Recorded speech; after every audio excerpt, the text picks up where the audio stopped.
Gran Mauricio Morales. Vamos a iniciar nuestra charla de hoy día sobre control de obras públicas. ¿Sí? Y el que les habla trabaja en el Sistema Nacional de Control y como tal, nuestras normas internas nos obligan a señalar que estamos en calidad de profesionales en este momento, no necesariamente acreditados por el Sistema Nacional de Control. Correcto. Sin embargo, podremos de alguna manera discutir muchos de los conceptos que pudieran ustedes tener como preguntas. ¿Correcto? Muy bien. Fíjense que las obras públicas como tal, en nuestro presupuesto representan alrededor del 40%, ya sea el año pasado, 2017, este año, 40% de un total de 165.000 millones.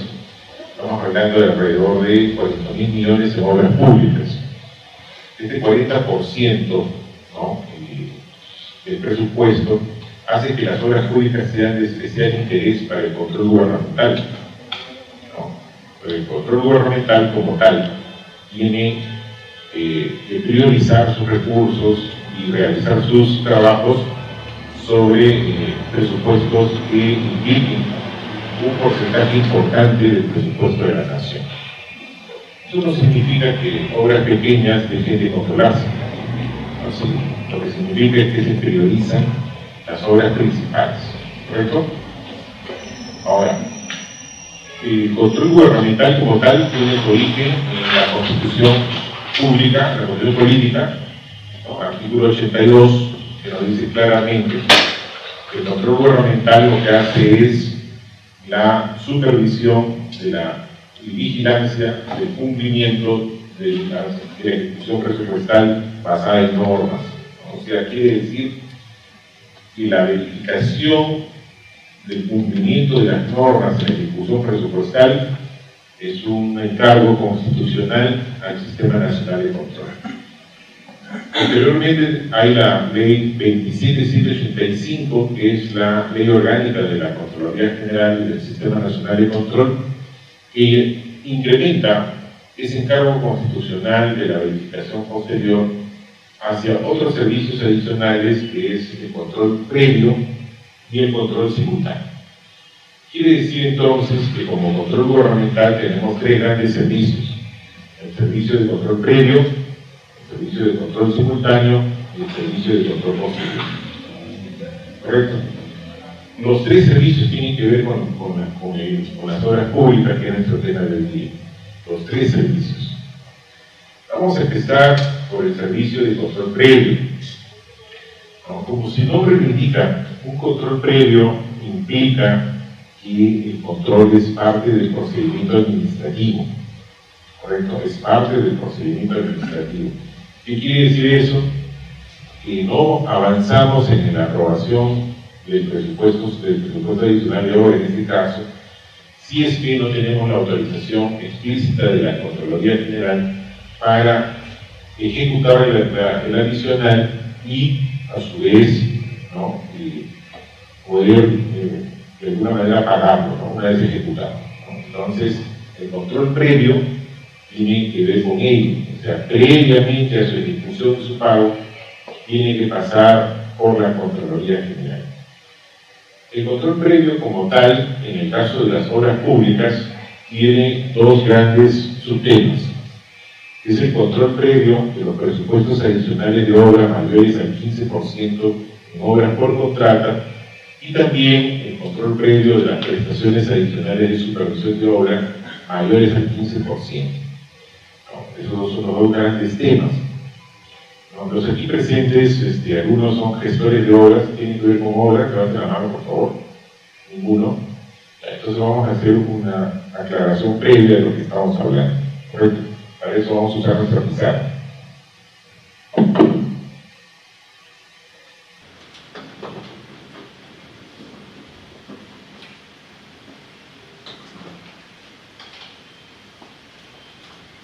A este lado, si escribo, ve usted, señorita, ¿sí? ¿Me escucha sin el micrófono? ¿Sí? Ok. Miren. Todos sabemos que la obra tiene un contrato, ¿cierto? Un contrato. Este contrato, ¿no?, tiene básicamente incorporado varias cláusulas, pero si nosotros las resumimos en las variables técnicas que tenemos que lograr, esencialmente es un triángulo. Un triángulo. Un triángulo que los gestores le llaman, ¿no?, el triángulo de éxito en la gestión de la obra, porque la obra tiene que estar terminado en su costo, en su plazo y en su alcance. Y en su alcance. ¿Correcto? Tiene que estar terminado en su costo, plazo y alcance. O si no, no somos exitosos en la gestión de esta obra. Pero esto, como tal, es muy bonito, teórico, ¿no?, porque los que trabajamos en el sector público sabemos que por alguna circunstancia nuestro triángulo se mueve. Y en la práctica, en la realidad, nuestro triángulo está más movido, ¿no? Y entonces pasamos de este costo a este costo, y por lo tanto hay un incremento de costos. ¿No? Acá puede haber una modificación de plazo. Y acá incluso podría haber alguna modificación en el alcance. Esa es la realidad de nuestras obras, ¿no? Empezamos con un presupuesto, con un plazo, con un alcance, pero ya la dinámica de la misma obra y de su gestión hace que ese triángulo se mueva, ¿no? Entonces, si nosotros nos vamos a la ley de contrataciones, cada una de estas variaciones tiene un tratamiento.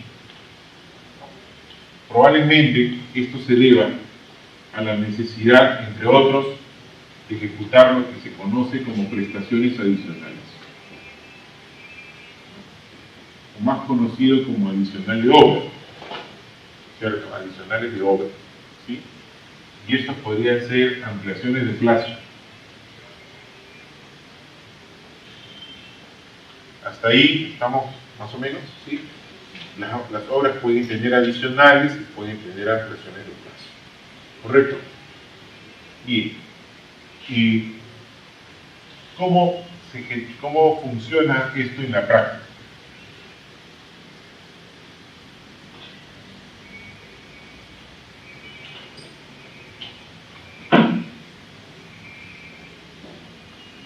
En la práctica, mi obra tiene un inicio de obra, ¿correcto? Un inicio de esa obra. Y, lógicamente, tiene pronosticado un fin de la obra. Entonces, termina la obra. ¿Correcto? Entonces, empieza la obra y lo primero que probablemente salga es, ¿no?, el adelanto directo y el adelanto por materiales. Es lo que el contratista pide al inicio. ¿Correcto? El adelanto por materiales y el adelanto por el directo. Sigo avanzando con mi obra, llego a, digamos, a fin de mes y tengo la valorización número 1. Valorización número 1 a fin de mes. ¿Correcto? Hasta ahí la obra se va ejecutando sin ningún problema, tal como estaba previsto. ¿Correcto? Pero de pronto sigo avanzando y me encuentro en el camino con una roca.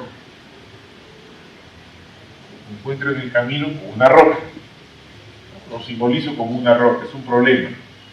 Un problema, una roca que no permite avanzar al contratista para lograr el fin de la obra. ¿Está bien?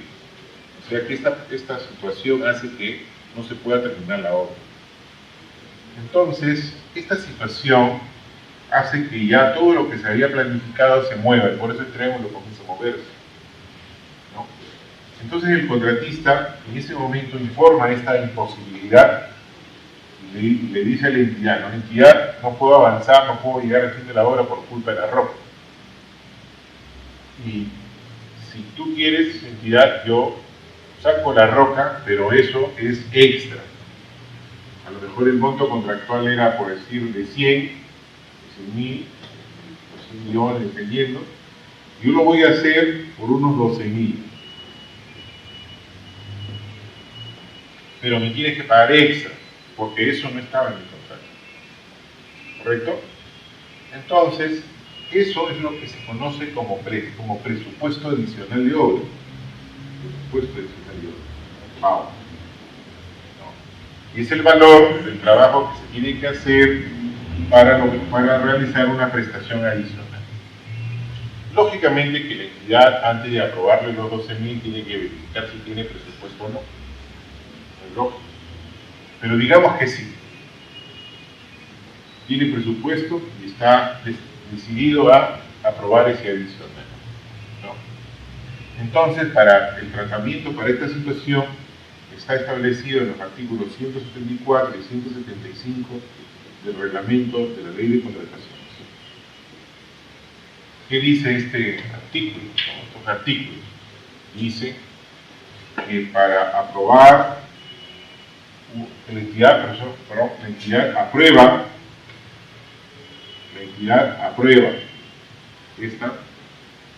este adicional. Pero para su ejecución y pago tiene que calcular lo que la norma le llama como un porcentaje de incidencia. Un porcentaje de incidencia. Y le da una fórmula. Este porcentaje tiene que lograrse poniendo arriba la suma de todos los adicionales que hubiera en ese momento entre el monto contractual. Entonces, como podemos ver, hasta ese momento solo tenemos un adicional. Entonces vamos a reemplazar, y decimos 12.000 entre 100.000. Y eso me sale 12%. ¿Correcto? 12%. ¿Está claro de dónde sale el 12%? ¿Sí? Ya. Entonces, ahora sí, la norma de 12 dice, ¿no? Si te sale menos o igual al 15%, entonces la entidad lo aprueba y ordena también su ejecución y después pago de este presupuesto adicional. ¿Sí? Pero si te sale más que el 15, que no es el caso, si te sale más que el 15, entonces la entidad aprueba, ¿no? Pero se va a la Contraloría para que autorice su ejecución y su pago.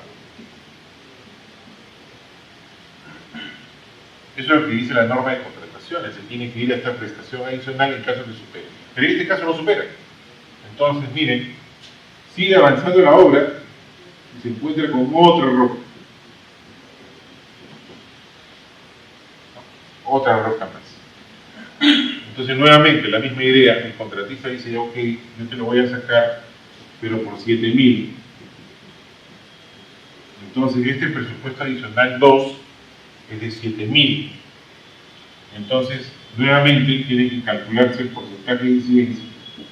Y eso sería igual a 12.000 más 7.000 entre 100.000.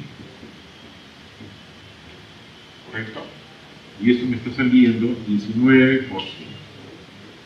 Como pueden ver, en este caso se supera el 15%. Entonces la entidad puede aprobar el adicional, pero para autorizar su ejecución y pago, se tiene que ir a la Contraloría, según la norma de contratación. ¿Qué está diciendo? Se tiene que ir a la Contraloría. ¿Correcto? ¿Para qué? Para que la Contraloría lo revise y autorice su ejecución y su pago. A este trabajo que hace la Contraloría se le conoce como control previo.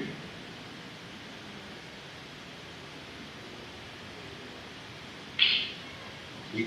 Se entiende, ¿no es cierto? Ahora ya está claro de dónde salió el encargo de control previo. Es la propia norma de contrataciones que obliga a la entidad a mandar el expediente de contratación de presupuesto adicional a la Contraloría.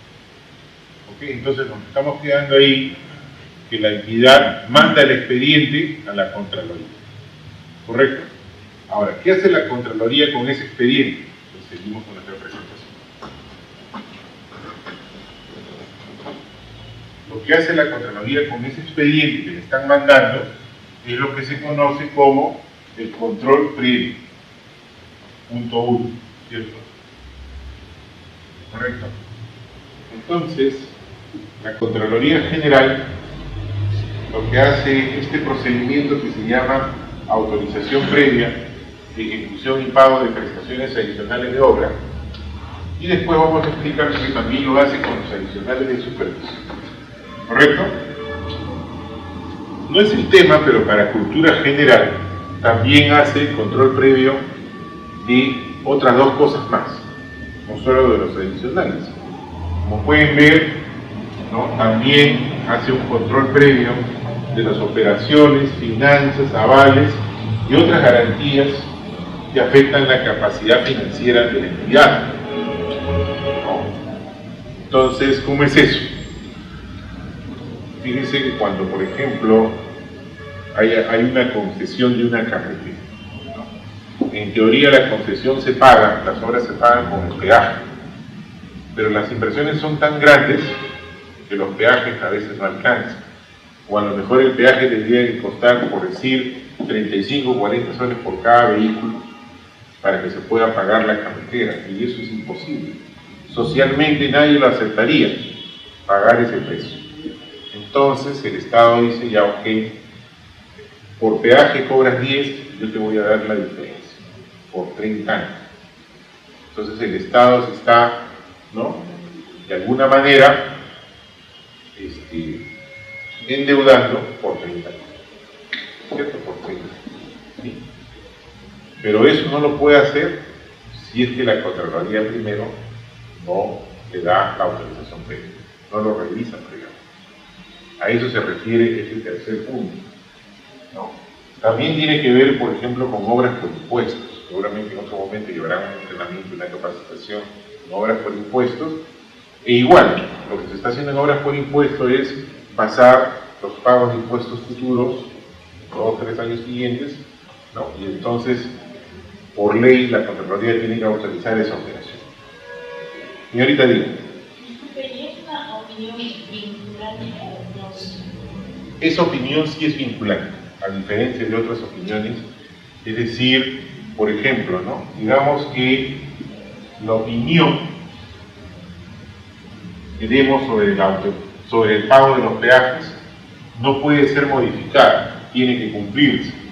Normalmente, esos informes lo que hacen es analizar los flujos de caja, flujos de pagos, premisas del análisis financiero, garantías que se están dando, y todo está ok, se autoriza. O por el contrario, si no está ok, se dice tienes que completar. Si logras completar, se autoriza, ¿no? En el caso de las prestaciones adicionales de obra, ahora vamos a ver un poquito más, ¿no?, tiene que presentarse el expediente, como hemos dicho, a la Contraloría, y digamos que la Contraloría recibe un expediente por los 12.000, por los 7.000, ¿cierto? Lo que hace la Contraloría es revisa si es adicional o no, en primer lugar, si es correcta la ingeniería que se está presentando, si todos los procedimientos del cuaderno de obra se han cumplido, si los análisis de precios unitarios son concordantes con lo que está en el contrato. O sea, le hace un chequeo general completo a todo lo que se ha hecho en la prestación adicional de los 200. Entonces, de los 7.000, si todo está ok, se le dice, ok, autorizado para que puedas hacer por 7.000 este trabajo. Si no está tan ok, entonces de los 7.000 que me has dicho, 5.000 te autorizo para que hagas, ¿no? Los otros 2 no te autorizo porque no me has mostrado que tengas sustento. Lógicamente que eso también, como es un acto administrativo, puede de alguna manera apelarse en segunda instancia, ¿no?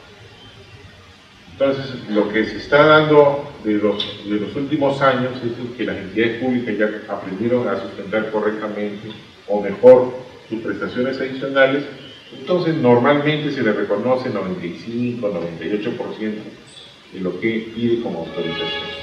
Antiguamente no era tanto, a veces se tenía que corregir tanto, que solamente por decir de 100 que se pedían se le autorizaba 70 o 60. No, pero ya las entidades han mejorado. Entonces, a la pregunta de la señorita, ¿no? Pues llega el informe de opinión previa a la entidad y me dice, mire, de los 7.000 está totalmente verificado 5.000. Y solo por los 5.000 puedes ejecutar. Y es obligación, es obligatorio. Digamos que un funcionario diga, no estoy de acuerdo pues en la contrata. Voy a hacerlo por 7.000 porque yo estoy seguro que son los 7.000. Ni hablar, porque entonces eso no genera una responsabilidad mínima administrativa, mínima. No, después vamos a ver con la responsabilidad. Señorita, diga. Una cosa más, en el tema de que la Contraloría no da autorización para el adicional y se recurre una apelación, en el tema del mayor tiempo de demora en la emisión de esa autorización, ¿puede tomarse como causal para la ampliación del plazo de obra? Sí. La ampliación de plazo de una obra, ¿no?, tiene también su tratamiento en la ley de contratación en su artículo correspondiente. Tiene que ver, en principio, si se demuestra o no que se ha afectado la ruta crítica de la obra, ¿correcto? Si se ha afectado, no es lo principal. Después vemos cuál es la razón que motivó eso. Primero hay que demostrar, yo contratista, digo, a ver, te presenté mi adicional, tú por norma lo has tenido que mandar a la Contraloría. ¿Cuánto va a demorar la Contraloría? Tiene un plazo de 15 días hábiles. Mientras tanto yo no puedo hacer eso. ¿Correcto? Entonces, ya. Después viene la autorización, digamos sin segunda instancia. Viene la autorización, no, ya feliz la entidad, se le entrega al contratista, ya la Contraloría dijo que sí. Ya, muy bien. Pero ya, estamos ahora hoy. ¿Cuánto tiempo ha quedado paralizada la obra en ese momento que te digo? No, entonces, digamos que sea, no sé, 25 días o 30 días. Ya, entonces el contratista podría decir, entonces me debe 30 días de ampliación de plazo. Entonces uno tiene un ratito. Tal vez sean 30, puede ser. Pero primero me tienes que demostrar que esos 30 días tú no has podido hacer ninguna partida de la obra. Y a eso se le llama la afectación de la ruta crítica, ¿no? Es decir, si el contratista puede demostrar que los 30 días estuvo totalmente paralizado, le corresponde los 30 días. A la pregunta de la señorita, no son 30, sino que vino con la apelación a segunda instancia, 40 días. Nuevamente, el mismo razonamiento. Estuve paralizado 40, dame 40. No, repito, espera, demuéstrame que 40 es tu afectación a la ruta crítica. En tanto se demuestre, procede la ampliación de plazo. ¿Correcto? ¿Sí? ¿Alguna otra pregunta? Señorita, dice. Una consulta, las prestaciones adicionales en obra, según lo que nos ha explicado, según la práctica, mayormente se dan cuando ya se comienza a ejecutar el expediente técnico. Sí. Correcto. Yo tengo un caso muy concreto y que un poco desdice. Ya. Desdice lo que Sí. efectivamente dice la norma, ¿no? Se aprobó el expediente técnico con un monto de 7,5 millones. ¿Sí? Se aprobó el expediente técnico y una vez que se comienza a aprobar el expediente técnico, el monto de los 7,5 millones que está aprobado excedía el valor referencial que era 5,5 millones. ¿Okay? Entonces, posteriormente la supervisión de obra, por cómo se logra deducir de que se tenía que pedir una prestación adicional antes de iniciar la obra. Teníamos que pedir una prestación, ¿por qué? Porque el monto referencial era 5,5 millones y por lo cual se adjudicó al contratista en ese momento. Se adjudicó por 5,5 millones. Pero cuando ya eres una concurso oferta, cuando ya el contratista presenta el expediente técnico, denotaba 7,5 millones. ¿Ok? Y Cuando se verifican, para nosotros no era una prestación adicional, porque mayormente la prestación adicional se da en ejecución. Pero cuando se va esto a la Contraloría por un tema ni siquiera de la obra, sino de una prestación adicional de la supervisión de obra, nos piden justificar por qué se está haciendo una prestación adicional de la supervisión. Y nos dicen, presenten todo lo de la obra. Todo lo demás. Presentamos todo y obviamente dicen que se paralice la obra porque obviamente se debió haber pedido una prestación adicional de la obra en sí. Por eso que implicaba más del 15%, obviamente. Claro. O sea, para ellos era decir, no, tú cuando no ibas a aprobar tu expediente debiste haber pedido una prestación adicional, pero no está en ejecución de la obra. Ya, ok, es una buena apreciación. A ver, en un concurso oferta, y no podemos saber con un nivel de precisión adecuado cuál va a ser finalmente el presupuesto de obra, ¿no? Porque en ese momento no tenemos el expediente, ¿correcto? Entonces digamos que nosotros tenemos una aproximación de lo que nos da la preinversión, digamos, de 5 millones, ¿cierto? Y ese documento de preinversión es el que hace que el contratista lo analice, el proveedor, el postor analice, ¿no? Y en función de ello presenta una propuesta de 5 millones. Y por eso se firma el contrato por 5 millones. Pero luego, cuando hacen el expediente técnico, se dan cuenta, ¿no? Y que ese estudio de preinversión probablemente tenía algunas fallas, algunos vacíos, y por su propia naturaleza, un expediente técnico normalmente incrementa el costo de la preinversión, por su propia naturaleza, sale 7 millones, ¿no? Una primera cosa que se tiene que hacer ahí es preguntarnos si presupuestalmente hay 2 millones más. No, porque digamos que yo soy el titular, me alcanza el expediente para aprobar la resolución para yo firmar. Y entonces, el titular tiene que decirlo en un ratito. ¿Hay partida para estos 7 millones o no?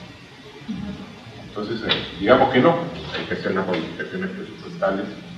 Una ampliación presupuestaria que no necesariamente es una prestación adicional. Una ampliación presupuestaria. ¿Correcto? Ya, ahora. Ese es por el lado presupuestario. Por el lado de la prestación adicional, y hay que tener en cuenta la definición, que es el trabajo necesario para lograr el objeto de la obra, ¿no? Y que no ha sido considerado inicialmente, ¿no? Y que además es indispensable. ¿Correcto? En un concurso oferta tiene una particularidad, el objeto de la obra no es solo la obra, sino es el expediente y la obra. Tiene esa particularidad, el contrato de concurso oferta. Entonces no podemos verlo individualmente, expediente y obra, debemos verlos juntos. No, entonces es una particularidad. El ejemplo que yo puse acá no es como concurso oferta, es un normal, ¿cierto? Y por eso es que la prestación adicional se da todavía durante la ejecución. En este caso también es durante la ejecución que plantea la señorita, porque el contrato es los dos, expediente y obra, ¿no? Y es por eso que pueden haberle respondido en ese sentido, de que en su momento debió haber una prestación adicional del contrato, cuando se aprobó el expediente, ¿no? Ahora, en el hipotético que, digamos, una variante de esa pregunta, ¿no? Imagínense que en este momento, lo que hemos visto en otro caso, ¿no? Porque no solamente era un tema de 15, sino era un tema mucho más, casi 35%. Recuerdo un caso, por ejemplo, un concurso de oferta, donde se empezó con 4,5 millones, que era el contrato, y el expediente, al momento de hacerse, comenzó a salir en 7 millones. Entonces estamos hablando de más del 580%. Entonces la pregunta de los gestores decían, aprobamos un súper adicional de casi el 80%. Si nos viene encima todo, ¿no? O recibimos el contrato, resolvemos el contrato. Resolvieron el contrato y se tomó en cuenta los avances del expediente técnico, se valorizó, se hicieron cuentas, etc. Sacaron la cuenta de cuánto habían avanzado el expediente. Y después el expediente, como tal, inconcluso, fue sacado a quisieron sacar a una consultoría para terminar el expediente, pero no consiguieron postores porque en realidad me hacen expedientes acá, saben perfectamente que es mejor hacer uno nuevo que terminar uno de otra persona, ¿no? Pero no se presentaron, lo tuvieron que hacer por administración directa, en términos de expediente. Y cuando lo terminan, tampoco les sale 7, les sale 9 y 9. ¿No? Entonces, el estudio de preinversión estaba absolutamente fuera de lugar. Y ya después sale la licitación por 9 y medio. Una actualización de texto. No, como uno nuevo, ¿no? Porque así como estaba feliz, como no se había aprobado el expediente, entonces no era una actualización, sino era, digamos, aprobar el expediente que estaba inconcluso, ¿no? Entonces ahí, el problema no era, por ahí se podía solucionar, sino que en paralelo, esto era de un hospital, ¿no? Y lo que estaba en juego en ese concurso era la infraestructura para almacenar equipos radioactivos, como por ejemplo el resonador magnético y el acelerador lineal, que necesitan una infraestructura especial. Y en paralelo a eso que estaba sucediendo con la obra, ¿no? Ya se estaba dando el proceso de licitación de los equipos médicos, y eso sí salió normal.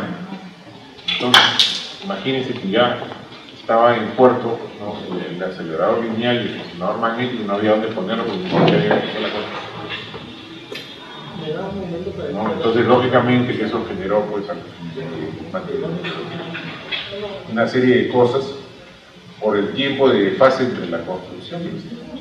Realmente no lo toman en cuenta con tal de que ejecuten, y eso sí es un poquito difícil, ¿no? Porque imagínense.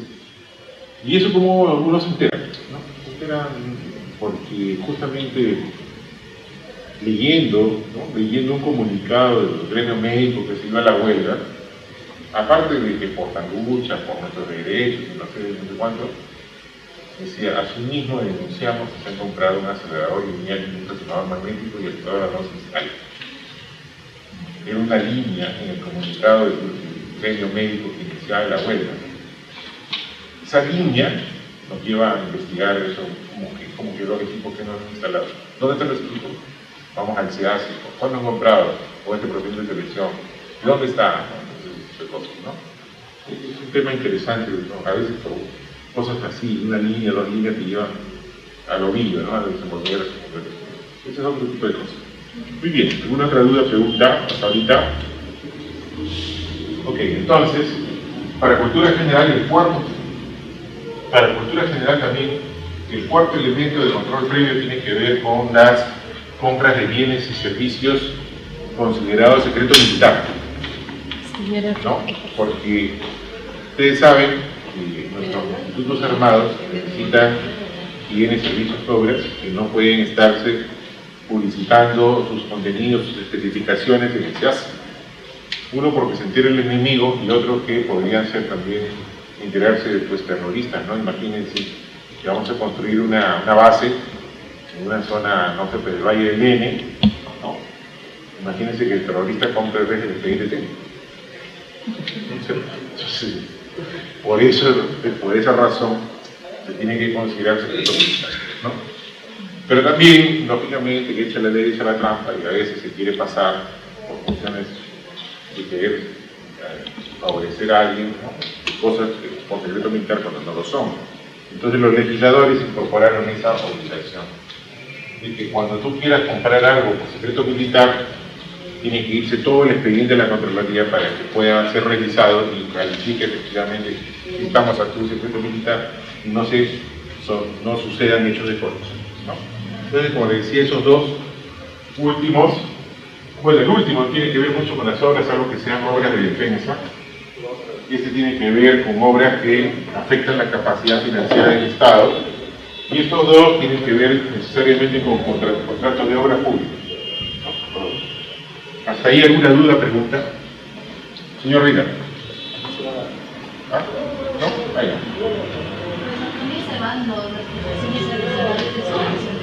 También, eso es lo que vamos a hacer ahorita, ¿no? Bueno, ¿qué hacemos con el expediente de la prestación adicional mayor al 15? Parece que hay una directiva, ¿sí? La directiva actual es la 011-2016. ¿no? Lo podemos ver en la página web de la Contraloría, ¿no? Pero básicamente, ¿qué se hace? En principio, como ya habíamos adelantado, esta opinión previa es un acto administrativo. Un acto administrativo. Como tal, puede ser sujeto de recurso de apelación, ¿no? Y hay una primera instancia y una segunda instancia de pronunciamiento. No hay señal de conformidad. Una de las cosas que otorgan las normas de control previo es que no significa que nunca más te van a revisar ese adicional. No. Se te otorga la autorización para que se ejecute y se pague, pero podría ser en algún momento sujeto de auditoría. Uno, para saber si lo han hecho tal y como fue el pronunciamiento, más o menos por la idea que iba la pregunta de la señorita, en el sentido de si es vinculante o no. Por ahí hay que ver que no es una señal de conformidad. Necesariamente estas obras no pueden estar ya ejecutadas, ¿no? Salvo que sea en emergencia. En ese caso solamente se autoriza por el pago, pero no por la ejecución. ¿Por qué razón? Porque la atribución que le da la ley a la Contraloría es para la opinión previa a la ejecución. Si ya está ejecutado, entonces ya la Contraloría no tiene potestad legal para verlo, porque está ejecutado, ¿cierto? Si la entidad se manda y dice, no lo voy a mandar a la Contraloría, vamos a hacerlo de una vez, ¿no? Si sucede eso, entonces se detecta al momento de que se está revisando el expediente, y el expediente se lo regresa, pues, a la entidad. Dice, ya no puedo pronunciarme porque tú ya lo ejecutaste. Pero pago, tú verás, tú eres el gestor. No pago, tú verás. Pero entonces, ¿qué hago? Tú verás, porque tú eres el gestor. Tú mismo me has quitado la atribución. Ya la atribución no la tengo. Pago, claro, que pago. Porque ya después vemos en la auditoría la responsabilidad por haber pagado. Entonces no pago, te van a llevar al arbitraje. Y después veremos en la auditoría por qué te llevan al arbitraje. Fíjense, eso es todo un drama, todo un problema por no seguir la norma, ¿sí? ¿Ok? Bien, digan. Una consulta. Señorita, diga. Y justamente, ¿se puede llevar al arbitraje el tema de la no autorización de un adicional autorizado por la Contraloría? No se lleva arbitraje. Ahí viene el tema, la siguiente partecita donde dice no sometiría a controversia el pronunciamiento, ¿no? En este caso, como les decía, como no hay pronunciamiento, entonces ahí sí ya se escapa a ese trance, ¿no? Pero el pronunciamiento no se puede someter. Ahora uno dice, mira, pero ¿por qué no? Si todo eso, bueno, yo no soy abogado, pero hablan del tema del imperio del Estado que puede atribuirse esa facilidad, digamos, ¿no? Bueno,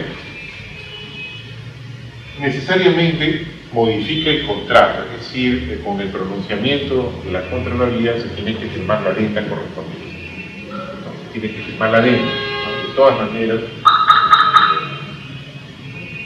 implica, de ser el caso, un deslinde de responsabilidades por la falla del expediente técnico en caso que este sea el origen. La prestación adicional como tal puede tener dos grandes orígenes, ¿no? Uno, que son hechos impredecibles, ¿no? Impostergables, que suceden después de la firma del contrato. De ahí nadie es responsable, porque normalmente es un tema de clima, es un tema de algún evento de la naturaleza que obliga a que, o algo que no pudo detectarse, por ejemplo, no sé, digamos que durante la obra encontramos farros funerarios o ese tipo de cosas en el subsuelo. No hay forma de saber que eso había ahí. Algunos dirían, profesor, pero se está haciendo la obra en Cusco, casi seguro, por todo Cusco, usted excava y va a encontrar muros. No, sí, pero es impredecible al momento de la firma del contrato. Entonces ahí nadie es responsable, ¿cierto? Es una necesidad de la obra que se tiene que hacer para lograr su meta, pero nadie es responsable. En cambio, si el contratista al momento de ejecutar encuentra suelo blando en vez de duro, blando, no, o sea, más costoso. El contratista al momento de hacer la obra tiene presupuestado excavar en suelo blando, pero llega al momento de ejecutar y encuentra suelo duro, entonces lógicamente necesita dinamita, otro tipo de cosas. El contratista dice un ratito. A mí me contrataste por dar un suelo blando, pero no un suelo blando. Ahí apareció la roca, ¿cierto? Entonces ahí es una falla de expediente técnico. El proyectista falló y eso genera una responsabilidad. A eso se refiere con el título. No sometible a controversia, lo acabamos de declarar, y necesariamente el procedimiento implica una inspección física. No hay forma que la Contraloría se pronuncie si es que no va a la obra. Por varias razones. Ir a la obra, en principio, tiene como objetivo confirmar si se ha ejecutado o no. Y segundo, tiene también por objetivo, ¿no?, comprobar algunos parámetros o algunas variables que han sido utilizadas en el diseño de la solución ingenieril, que es materia del adicional, ¿no? Entonces, esas son las razones. ¿Hasta ahí alguna pregunta? ¿Señorita? No.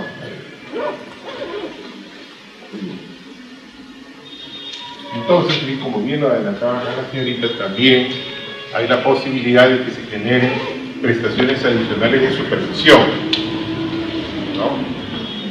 Lógicamente que estas prestaciones adicionales de supervisión no se refieren a aquellas que son resultado de las prestaciones adicionales de obra, porque para los que no son acá, digamos, de la especialidad, ¿no?, el hecho de que el contratista elimine esa roca que habíamos visto implica que también el supervisor tenga más tiempo de supervisión y más trabajo de supervisión, y entonces se aprueba el adicional de obra y tiene que aprobarse, ¿no?, el adicional de supervisión vinculado, de todas maneras. A esas prestaciones adicionales no se refiere. Esto se refiere a prestaciones adicionales originadas normalmente por obras externas, que son la variación en el ritmo de obra, ¿no?, y también el tiempo, ¿no?, que puede durar. ¿No? Está variaciones en el plazo y variaciones en el ritmo. ¿Correcto? ¿Cómo puede suceder eso? En el ritmo, porque el contratista pudiera no tener alguna de las capacidades que se requiere para poder de alguna manera cumplir con su cronograma y su cumplimiento contractual en general, ¿no?, y eso podría generar más tiempo, ¿no?, una variación en el tiempo, ¿no?, pues, de trabajo de obra. Y entonces el supervisor, que inicialmente tenía un geólogo, un especialista para un mes, ¿no?, que duraba la obra, su participación en la obra, ahora va a tener que poner al geólogo un mes y medio. Entonces, como pueden ver, se incrementa el costo de los recursos de la supervisión. Y es por eso que la norma reconoce la posibilidad de que se le dé una prestación adicional al supervisor. Pero hasta cierto nivel también lo aprueba la propia entidad, que es el 15%. Si esta prestación adicional en su incidencia supera el 15%, se tiene que ir a la Contraloría el expediente. Y la Contraloría lo que hace es, ¿no?, igual que en el caso de la prestación adicional de obra, darle un tratamiento similar. Entonces, para eso aplica la directiva 012 de 2014 de prestaciones adicionales de la supervisión, ¿no? ¿Ok? Entonces,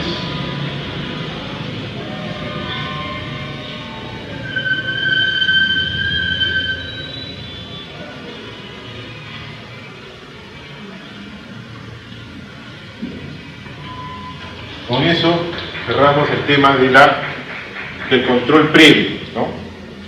Ahora nos vamos al control simultáneo.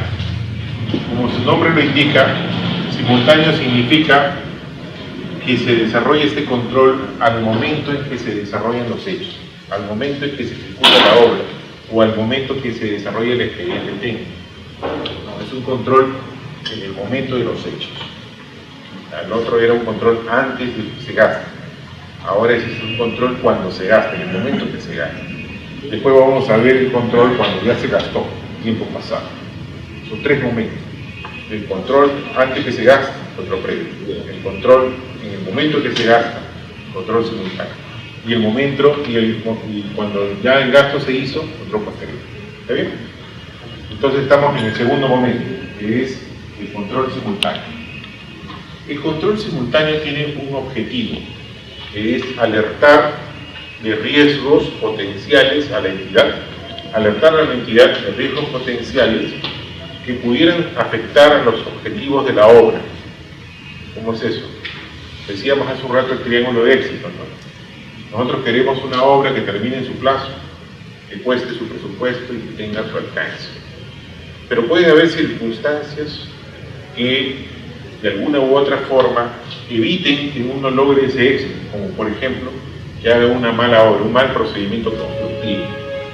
¿No? Si estamos haciendo mal el procedimiento constructivo, probablemente vamos a tener que demoler una vez que se termine ese elemento. Y esa demolición va a traer consigo un incremento de costo, un incremento de plazo. ¿No? Se va a mover el viaje. ¿No? Otra situación, a lo mejor no es un tema de procedimiento constructivo, sino es al momento que estás haciendo el expediente técnico, no estás considerando los parámetros de diseño que dice la norma de a lo mejor del reglamento de concreto. ¿No?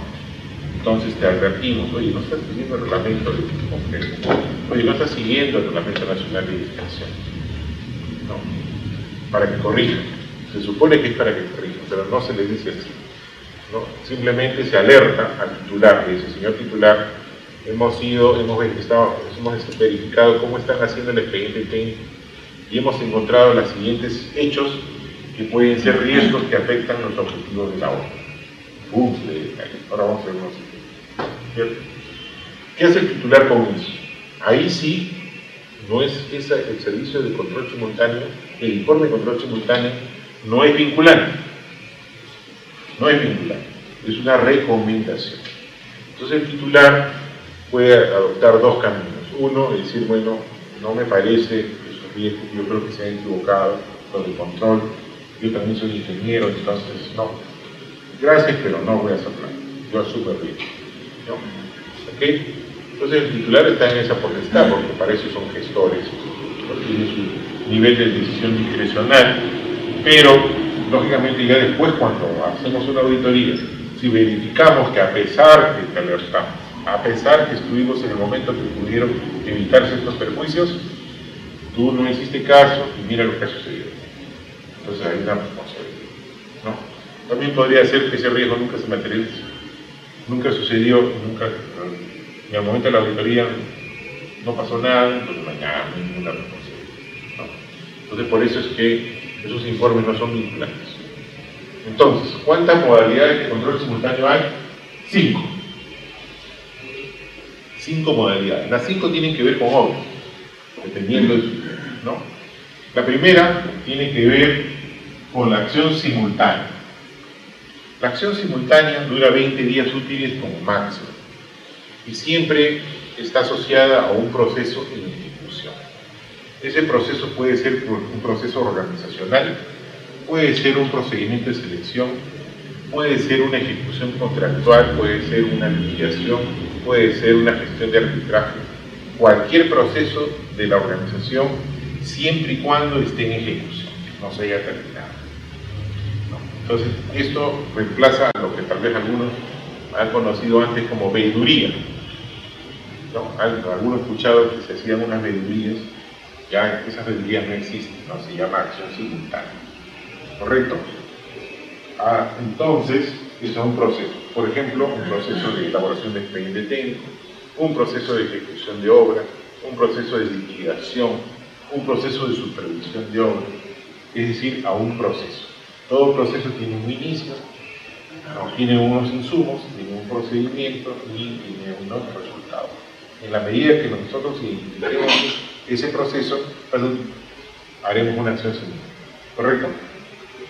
Segundo, es la visita de control. La visita de control, dice, está diseñada para presenciar recepción de bienes o prestación de servicios o estado y mantenimiento de la infraestructura pública. ¿No? ¿Para qué se usa la visita de control en obras? Porque también, como pueden ver, también se usa en otras cosas, es en la recepción de bienes. ¿No? Entonces, ¿cómo es eso de recepción de bienes? Por ejemplo, se utiliza en atención de desastres naturales. ¿No? Ustedes vieron en el último Niño Costero, ¿no? Que se tiraban los portatropas y todo a repartir los bienes, ¿no? De ayuda humanitaria. Ahí había equipos de Contraloría para presenciar la entrega de los bienes, ¿no? Entonces, de alguna manera para disuadir o eliminar la posibilidad de que se repartan sin ningún sustento, ¿no? Entonces, eso es una visita de control, pero en obra también se utiliza, ¿no? Esta visita de control dura 7 días nada más, algo rápido. Entonces, se visita la obra, se verifica procedimientos constructivos, seguridad de obra, se verifica y la parte administrativa de cómo están viviendo la obra, y si es que hay algún riesgo, se alerta, ¿no? Una visita de control. Correcto. Por ejemplo, visitas de control clásicas han sido, ustedes han escuchado, de los riesgos que hay en la construcción del bypass del 18 de julio, ¿no? Ver en la televisión y todo, ¿no? Las carreteras, etc. Eso fue una visita de control y se le alerta en este caso a la Municipalidad de Lima, ¿no? De lo que se está encontrando sin obra para que puedan tomar las acciones, ¿sí? El tercero tiene que ver, o se llama orientación de oficio. La orientación de oficio, como su nombre lo indica, es un oficio, ¿no? Es un oficio donde se le adjunta al titular riesgos que se hayan podido detectar de cualquier modo, ya sea por la prensa, ya sea porque revisamos el SEACE, ya sea porque revisamos el contrato, o porque hacemos una inspección física, ¿no? Nos enteramos de alguna situación que puede necesitar una acción inmediata. Normalmente, por ejemplo, cuando hacemos visitas a obra, una de las cosas que sí ponemos en la orientación de oficio es si encontramos, por ejemplo, problemas con los sistemas de agua contra incendios, o los sistemas de atención de incendios en general, no solamente las cisternas o la tubería o los sensores, ¿no? Estamos haciendo bastante eso. Las entidades públicas a veces descuidan sus sistemas de gestión contra incendio, y entonces tenemos que ir alertando poco a poco, ¿no? Para que puedan ir tomando las acciones correctivas del caso, ¿no? Lógicamente un titular recibe eso, no creo que diga, no, yo no lo voy a hacer. Me dicen que, por ejemplo, a veces encontramos que los sensores de humo no están funcionando, están ahí por gusto, ¿no? En otros casos hemos detectado que el sistema de sensores no está conectado a la central de alarma, entonces por más que detecte ahí, no le aparece en la pantalla al vigilante. En otros casos que los rociadores no están con presión, pues de nada sirve estar ahí con los rociadores, y entidades importantes, entidades que actualmente manejan, no solamente trabaja bastante gente, sino que recibe público voluminoso, entonces podría haber alguna desgracia. Entonces ahí estamos concentrando ese tema, ¿no? Después viene la visita preventiva. Pues la visita preventiva más se usa para las actividades de prestación de servicios públicos o de servicios a los ciudadanos. Esto no se usa mucho en obras, ligeramente. Sobre todo se usa, por ejemplo, para visitar colegios o postas médicas. Por ejemplo, en los colegios ahora he escuchado que el control va, por ejemplo, a verificar la matrícula. ¿Cómo es eso? La matrícula en los colegios públicos es absolutamente gratuita. Sin embargo, en muchos sitios la PAFAS, ¿no? Quieren que se les pague la cuota del año anterior, o le condicionan un pago mínimo, pero un pago en fin, para poder inscribir a los niños, ¿no? O si no, se va a los desayunos escolares al guardia, ¿no? Para ver si realmente los niños reciben los alimentos, la cantidad de nutrientes, etcétera, etcétera. Y en este último operativo también se dio a ver la infraestructura de los colegios, ¿no? Es decir, si está o no en condiciones de ser ofrecidas clases a los niños en esa época. Ahí se ve. Y la novedad de este año, ¿no? Es el control concurrente, que vamos a explicar un poquito más para lo que son las obras de la reconstrucción, ¿no? El control concurrente en las obras de reconstrucción introduce un concepto nuevo en el control. Vamos a ver qué es lo que se conoce como la situación adversa. No se alertan riesgos, sino situaciones adversas.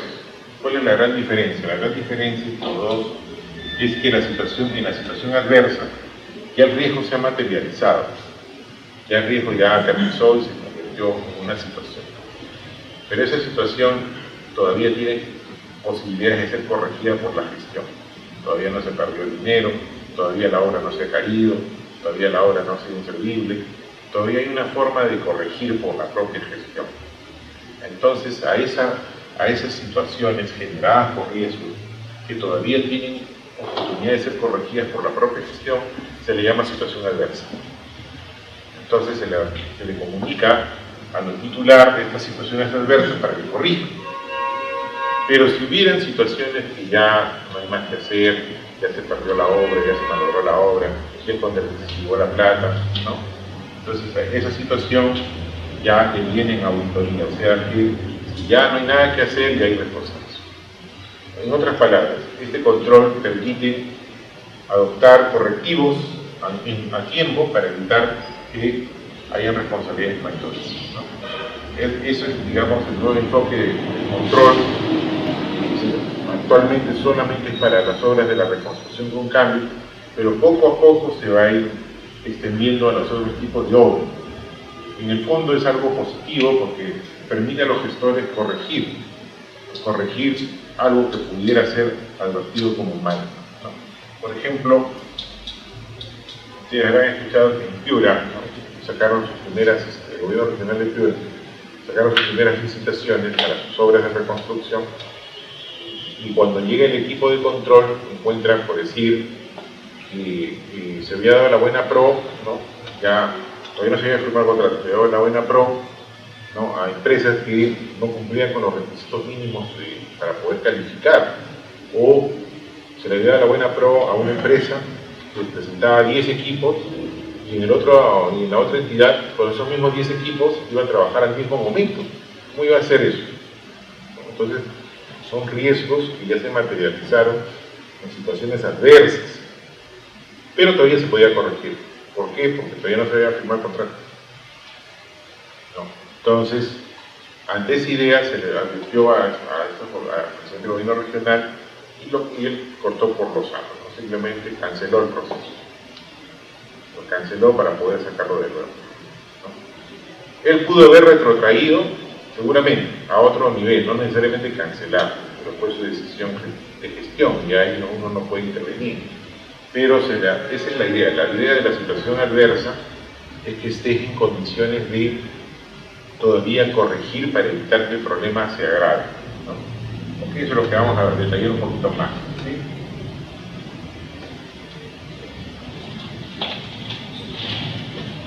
Entonces, para cerrar el tema del control simultáneo, por ejemplo, ¿no?, miren estos ejemplos de un informe real, ¿no? Dice, se le alerta al titular y se le dice: la falta de señalización, protección y demarcación de la zona de trabajo en obra genera el riesgo de accidentes de la población. Es una alerta, ¿no? Oye, no estás demarcando correctamente y la gente se puede caer a la zanja, ¿no? La obra se está ejecutando sin medidas de protección personal y colectiva, ¿no?, con el riesgo de accidente de los trabajadores. Es decir, los trabajadores no están con su equipamiento mínimo, ¿no?, para poder ejecutar sus trabajos. El inadecuado almacenamiento del acero de refuerzo en obra genera el riesgo de oxidación, comprometiendo la calidad de la obra. O sea, vemos que hay un almacén que no reúne las condiciones. Incongruencia entre la profundidad de exploración de calicatas del estudio de mecánica de suelos con respecto a las profundidades de cimentación indicada en los planos de filtro lento, prefiltro y reservorio, que genera el riesgo de que se presenten problemas estructurales durante su financiamiento. Fíjense lo que encuentran a revisar el expediente técnico, ¿no? ¿Cómo va a ser, pues, que hay un estudio de suelo con una profundidad diferente a lo que se necesita para la cimentación? Por ejemplo, el relleno de la zona perimetral del reservorio se viene realizando sin haber concluido la estructura ni haber realizado la prueba de sanidad, generando el riesgo de filtraciones en las zonas bajas del reservorio y reducción del tiempo de vida útil de la estructura. ¿Cómo voy a cerrar la zanja alrededor del reservorio si no he hecho las pruebas? Hay un riesgo ahí, ¿correcto? Entonces, así como esto, ustedes van a encontrar en la página web de la Contraloría, pueden bajar todos los informes, pueden leer todos los informes. Es una información pública, está en la página web, ¿no? Entonces la idea es alertar al titular. Es decir, como pueden ver, el control simultáneo alerta de situaciones, alerta de riesgos. Un titular, al ver eso, tiene que tomar alguna acción. ¿Correcto? ¿Preguntas hasta ahí? Señorita Edgar.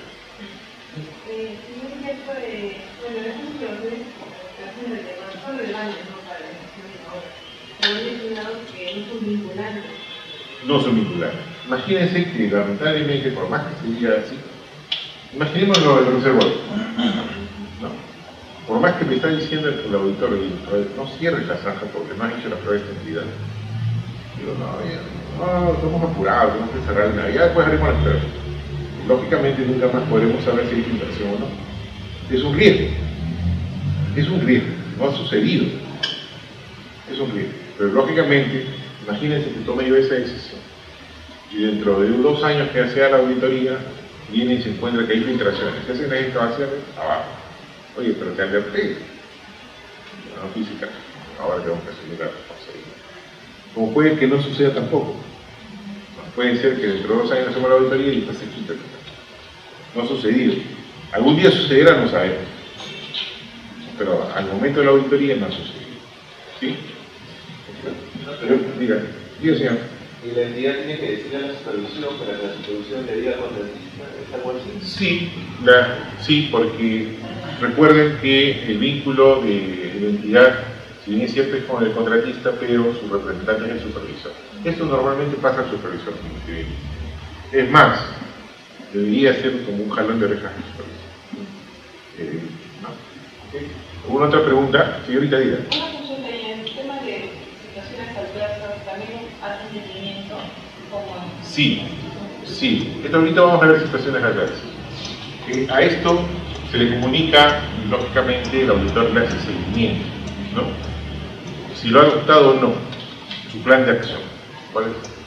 Y de no hacerle seguimiento, de no adoptarse alguna acción, se registra en nuestro sistema para una futura auditoría en el ¿no? Pero no se le dice, no se le reitera, por ejemplo.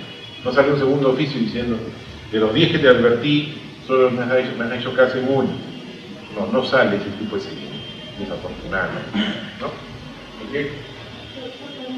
Diga, señorita. ¿Y este tipo de visitas se alerta controles simultáneos que la Contraloría alerta a las entidades o simplemente con una inspecciones inopinadas? Son inopinadas y se decide sobre todo por cuestiones presupuestales, porque son importantes para la sociedad, porque algún congresista lo pide, porque han habido casos parecidos y entonces se tienen que entender a los otros. Hay varias razones por las cuales se escogen dónde hacerlas simultáneas. Es más, por ejemplo, los OSI, que son los órganos de control institucional de las entidades, tienen en su programación un tiempo especial para hacer acciones simultáneas, pero por ejemplo un ministerio puede tener al año entre 400 procedimientos de selección. No hay forma de hacerla a los 400. Probablemente va a tener que escoger unos 5 o 10 de esos para poder hacerle control simultáneo durante el año. Siempre con esa idea, con esa prioridad. ¿Una otra pregunta? Bien. Entonces, ahora sí nos vamos a concentrar un poco más, porque eso lo pidió Miguel, concentrarnos un poco más en el control concurrente de la reconstrucción con cambios, ¿no? Que es, digamos, la norma. En principio hay una base normativa, que es la Directiva 05-2017, ¿no? Que señala o que conceptualiza, ¿no? El control de la reconstrucción con cambios, y específicamente solo de esas obras están en el financiamiento de la ley 3556, ¿no? Desde el punto de vista conceptual, el control concurrente es una evaluación. Una evaluación implica un juicio de valor, quiere decir que la autor llega a una conclusión, ¿no? De tareas o actividades en proceso. Si ya se terminó la obra, ya no se puede hacer control concurrente. Tiene que estar en proceso. ¿Correcto? ¿Para qué? Para alertar situaciones adversas que podrían afectar o afectan, potencial o ya están afectando el resultado o logro de los objetivos para que se adopten las acciones correctivas. ¿Correcto? Desde el punto de vista conceptual. Ese es el control concurrente desde el punto de vista conceptual. La idea es que sea un control oportuno, ¿no? Porque siempre se dice, no, me gustaría que el control esté a mi costado para que me vaya advirtiendo y no tenga que después de 2 años venir la auditoría. Entonces, es una particularidad bastante interesante, ¿no? Porque los políticos dicen, por ejemplo, ¿no? Tanto Pablo de la Cruz como los nuevos representantes, dicen, no va a haber corrupción en estas horas, porque he pedido la intervención de la Contraloría para acompañarme en este proceso. Bastante interesante, ¿no? Bueno, muy bien, reacciona bien, entiende que la ley es correcta, pero estamos hablando de 10.000 proyectos, 10.000 obras. Entonces, ¿cómo vamos a estar con 10.000 auditores o 20.000 auditores, por 2 por obra, para 10.000 proyectos? No es posible, no hay forma, ¿cierto? Entonces, lo que hace el control es priorizar. Y una de las priorizaciones, o uno de los medios favoritos para priorizar es el concepto de Pareto, ¿no? 80-20. Entonces, más o menos, no lo exacto, pero hay un buen grupo de obras que representan el 80% del presupuesto. Entonces, en teoría, se puede priorizar por ahí. Aún así, son un montón. Entonces, hay que ir acompañando permanentemente. Aunque ya es una opinión personal, ¿no? Es como si a mí me dijera, yo manejo un carro, para no pasarme la luz roja y hacer maniobras temerarias, yo necesito un policía endorsado como copiloto. Porque si no soy copiloto, yo hago lo que quiero. Es medio ilógico, ¿no? Yo necesito un control a mi costado para no ir a hacer corrupción. Aquí no hay nadie a mi costado, voy a hacer corrupción. Es como si dijera, como no está el policía a mi costado, no va a pasar la luz roja. Cuando en realidad el control es inherente a la función pública. Entonces, un poquito que ahí hay que tener en cuenta que no necesariamente va a ser en la medida que se requiere. Expeditivo, porque como pueden ver, es una recomendación para que inmediatamente se tome una acción que pueda corregir antes que se empeore la cosa. Preventivo, sí, porque en todo caso, ¿no?, me va a ir alertando de situaciones que a lo mejor no me he dado cuenta, ¿no? Proactivo, sí, porque necesita acción inmediatamente, ¿no? ¿Sí? Ahora, ¿qué cosa es una situación adversa? Ahora vamos definiendo ya la situación adversa, ¿no? La situación adversa es la materialización de un riesgo en un hito. ¿Cómo es eso? Bueno, en principio en mi obra tengo que establecer los hitos donde puedo yo visitarlo, porque como no puedo estar permanentemente al costado, sino sería un co-residente, entonces voy a tener que visitarlo en momentos importantes. Va dependiendo si es una edificación, si es una carretera, si es una obra de agua y desagüe, si es una represa. Cada tipo de obra va a tener hitos diferentes, que son los puntos críticos donde debería hacer un chequeo para de alguna manera recomendar algo, si es que hubiera algo que recomendar, porque podría ser que no haya nada que recomendar también, que todo está perfecto, está muy bien, ¿no? Entonces eso se llaman hitos, momentos donde de alguna manera, ¿no?, son elementos críticos, momentos críticos donde yo debo ir a eso que se llama hitos. Entonces, en esos hitos ya tenemos que chequear qué riesgos están asociados a esos hitos y ver si durante la visita ya se materializó el riesgo.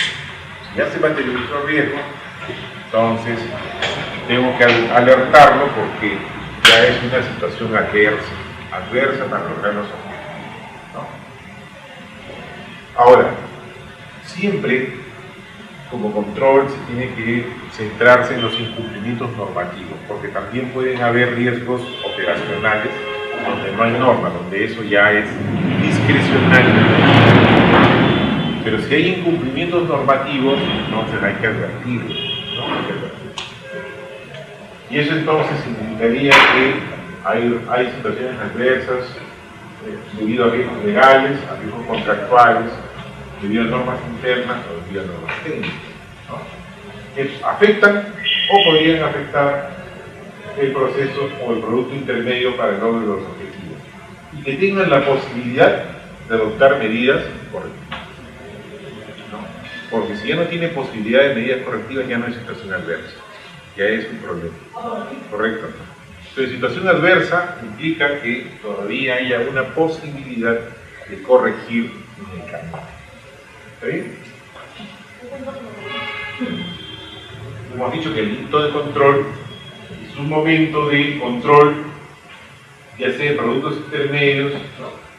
O que afectan al objetivo del producto, y que son riesgos que al concretizarse, ¿no? Se convierten en situaciones adversas. ¿Cómo es eso de producto intermedio? Por ejemplo, el expediente técnico es un producto intermedio, porque lo que hacemos es el expediente para la obra. La obra es otro producto intermedio y al final tenemos una obra final, y ese es el producto final, pero el producto intermedio es el expediente técnico. Ahora, dentro de la obra, un producto intermedio es el replanteo, o cada valorización es un producto intermedio, ¿no? ¿Sí? Esa es la idea de los productos intermedios.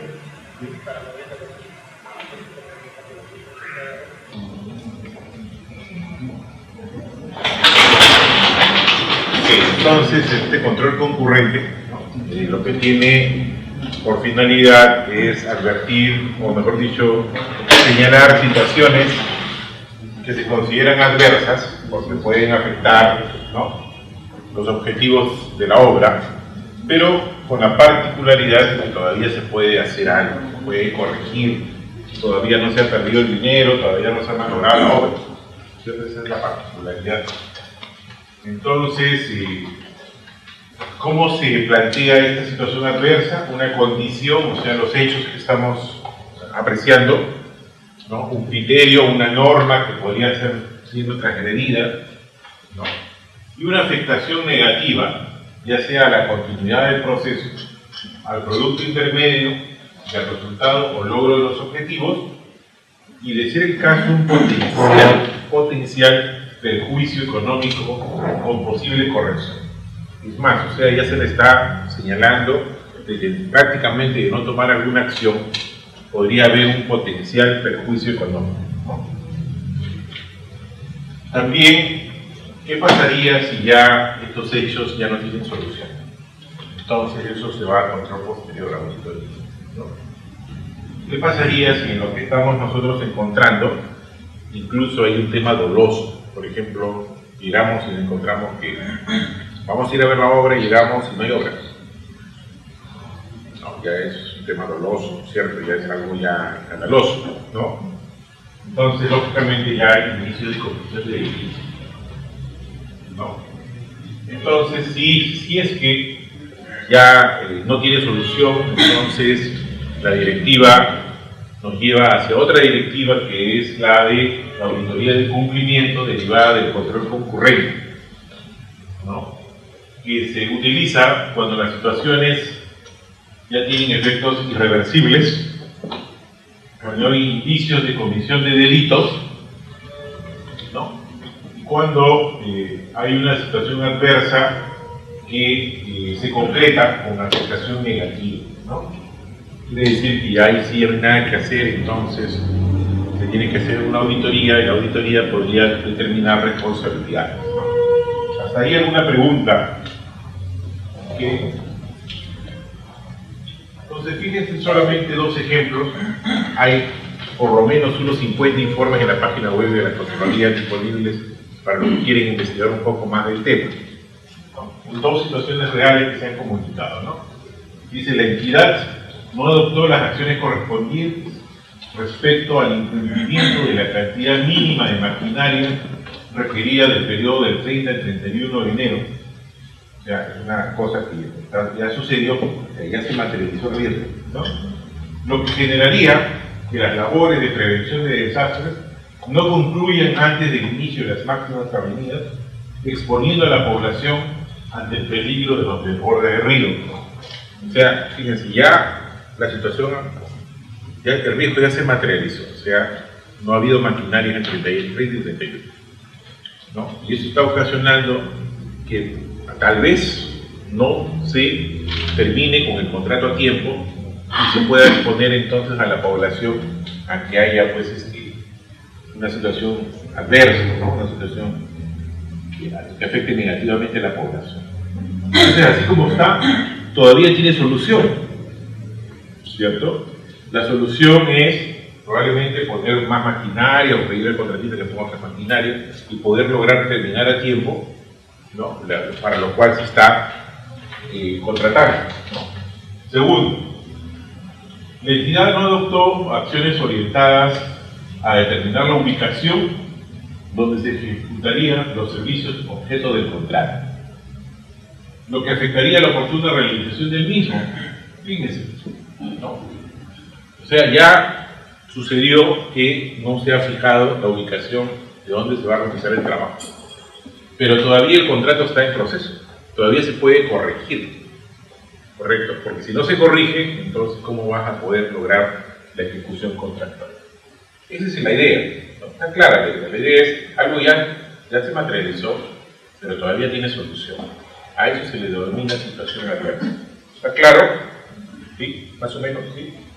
Muy bien. Con eso cerramos el tema del control simultáneo. ¿Preguntas? Ok. Ya nos vamos ahora entonces al último control, que es el control posterior. Diga, señor. Diga. Yo la duda, ¿esas opiniones en el control concurrente son vinculantes? No. Ninguno de control simultáneo son vinculantes. Ninguno, ¿no? Estamos tratando de que sea tan, diríamos, tan, entre comillas, de necesidad obligatoria, para que de alguna manera se adopten per se vinculantes, ¿no? Quiere decir que por su propia naturaleza se vuelva vinculante. O ya sería bien extraño, ¿no? Alertándote, bien diciéndote, no adoptes una cosa. No estamos tratando de eso, ¿no? De generar un control de calidad de esas opiniones para lograr que sea, entre comillas, vinculante por per se, ¿no? No porque lo está mandando una norma, porque la norma no dice obligatorio, ¿no? Eso es lo que estamos tratando. ¿Sí? Una otra pregunta. Bueno, entonces entramos al tercer momento. El tercer momento es cuando ya se realizó el gasto, ya se pagó, ya se ejecutó la obra, ya se terminó, ya se liquidó, ¿cierto? Y también, desde el punto de vista presupuestal, cuando ya se ejecuta el gasto, cuando por lo menos se ha devengado. No necesariamente se ha girado y pagado, se ha devengado. Quiere decir que ya estamos en la segunda fase de la ejecución presupuestal, ¿no? Porque tenemos comprometido, devengado, girado y pagado, ¿cierto? Algunos dirían, no, todavía el auditor tiene que entrar cuando ya se pagó, no necesariamente, cuando ya se devengó es suficiente, ¿correcto? Entonces ya es control posterior. Por ejemplo, ¿no? Un clásico ejemplo del momento del devengado es cuando se aprueba la valorización de obra. Ese documento valorización, ¿no? Sirve para devengar gasto desde el punto de vista contable, ¿correcto? Muy bien. Entonces, para el concepto de control posterior, vamos a simplificarlo, todo lo que nos dice el manual de auditoría de cumplimientos, en una sola ecuación para poder tener siempre presente en qué consiste una auditoría de cumplimiento.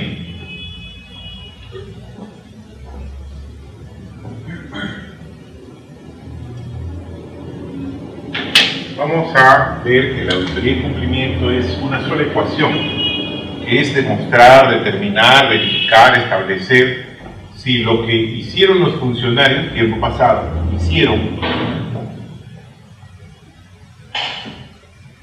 es igual a lo que debieron hacer. A lo que debieron hacer. Debieron hacer. ¿Qué significa eso? Que vamos a comparar lo que hicieron los funcionarios en los actos preparatorios, en la ejecución contractual, en la solución de controversias. Vamos a comparar lo que hicieron con lo que debieron hacer. Con lo que debieron hacer según la norma, porque lo único que podemos decir debieron son en tres situaciones. O porque me obligan las normas, o porque me obliga el contrato, o porque me obligan las directivas. Si no está esa obligación, ni en la norma, ni en el contrato, ni en las directivas, entonces nada me obliga. No es obligatorio. Donde la norma de contrataciones dice la entidad podrá, es discrecional, ¿cierto? Nada lo obliga, es discrecional. Pero en todo lo que le obligue, entonces ahí sí hay una obligación normativa. Y lo que hace el auditor es comparar lo que han hecho los funcionarios con lo que debieron hacer. Punto. Esta es la ecuación de la auditoría de cumplimiento, ¿cierto? Entonces, fíjense. La auditoría de cumplimiento es un examen para determinar el cumplimiento de la normativa, de las disposiciones internas y las estipulaciones contractuales. ¿No? ¿Para qué? Para formular recomendaciones que fortalezcan ya sea la gestión, la transparencia, la rendición de cuentas y el buen gobierno. ¿No? Para formular recomendaciones que optimicen los sistemas administrativos, gestión y control interno. O sea que la auditoría, si bien es cierto que después se utiliza para el definir de responsabilidades, no tiene como finalidad primaria identificar responsabilidades. Es más, hay muchos informes de auditoría que no tienen observaciones. ¿Por qué? Porque se demuestra durante el trabajo de análisis que, los funcionarios han hecho exactamente lo que debieron hacer y por lo tanto esa situación se cumple y todo el mundo feliz, nadie es responsable.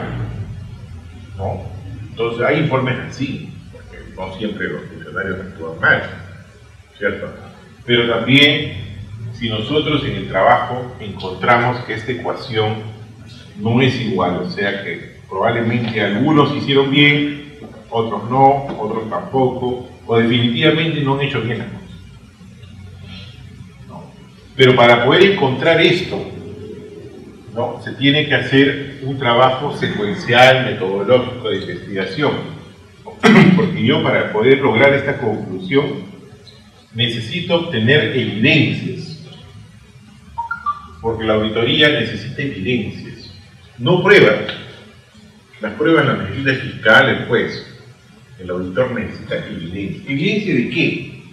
Evidencia de que efectivamente los funcionarios hicieron lo que tenían que hacer. Tiene evidencia. ¿Evidencia de qué? De que los funcionarios no hicieron lo que debieron hacer. Sea en positivo o sea en negativo, el auditor necesita evidencias. Correcto, evidencias. Evidencias que sustenten su conclusión. No puede haber conclusión sin evidencias. Y estas evidencias se pueden clasificar en evidencias, por ejemplo, documentales. Por ejemplo, el contrato, el comprobante de pago, la valorización.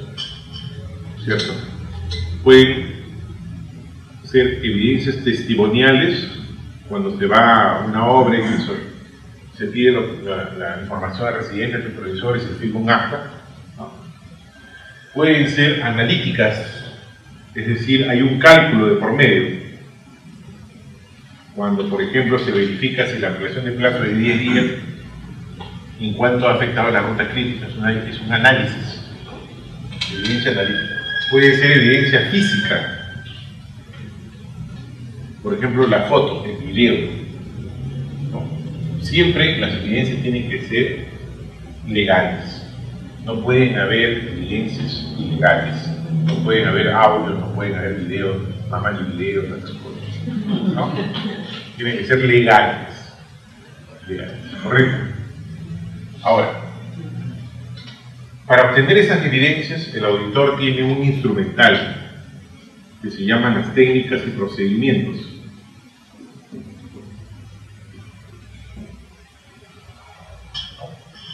Entonces, utiliza técnicas para obtener evidencias, para poder llegar a una conclusión respecto a este caso. Todos los que aquí en algún momento hemos hecho una tesis universitaria, pregrado, posgrado, más o menos es la misma idea, ¿cierto? Se formulan hipótesis, subhipótesis, tantas subhipótesis como, por ejemplo, fases de la contratación tenemos. Actuaciones preparatorias, procedimientos de selección, ejecución contractual. ¿Correcto? Entonces, en cada uno de ellos tenemos una ecuación que lograr y que cumplir. Para eso vamos a necesitar evidencias, ¿no? Utilizando mis técnicas y procedimientos. Una vez que yo obtengo las evidencias, y si por casualidad encuentro esto, entonces que los funcionarios no han hecho lo que debieron hacer, entonces eso origina un documento llamado desviación. Antes se llamaba hallazgo, ahora se llama desviación. Esta desviación tiene 4 patitas. 4. No puede tener 3, debe tener 4. Los hechos, o sea, la condición. El criterio, o sea, la norma que no está siendo cumplida. La causa, que es la razón por la cual esto no es igual a esto. Y el efecto, que es, como su nombre lo indica, la consecuencia de que haya un incumplimiento. 4 patitas. Ese documento se le entrega ¿a quién? A los funcionarios y servidores que han participado de los hechos. ¿Correcto? Se le entrega a los funcionarios y servidores que han participado de los hechos. ¿Para qué? Para que estos funcionarios presenten sus aclaraciones y sus comentarios.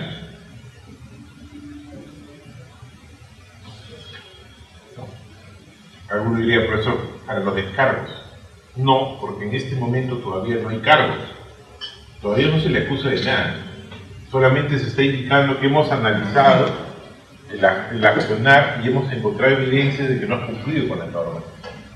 ¿Cuáles son tus aclaraciones y comentarios al respecto? De estas aclaraciones, esto se somete a un juicio de valor, o sea, al auditor se le entrega para que el auditor llegue a una conclusión respecto a lo que está diciendo el funcionario. Y de ahí entonces podrían suceder 2 cosas. Que el auditor concuerda que efectivamente el funcionario ha aclarado el tema y no hay nada. No, acá había un error y ya lo aclaró. Entonces, fin, se acabó el asunto. Ahí termina. No, ya no hay desviación. O por el contrario, no ha llegado a argumentar en contra de lo que se ha encontrado, no ha entregado contraevidencias. Por lo tanto, entonces, esto se convierte ya en una observación. Ya no es una desviación, es una observación. ¿Correcto? Y son las observaciones las que se incluyen en el informe de auditoría. Cuando ustedes revisan un informe de auditoría, no van a encontrar desviaciones, lo que van a encontrar son observaciones.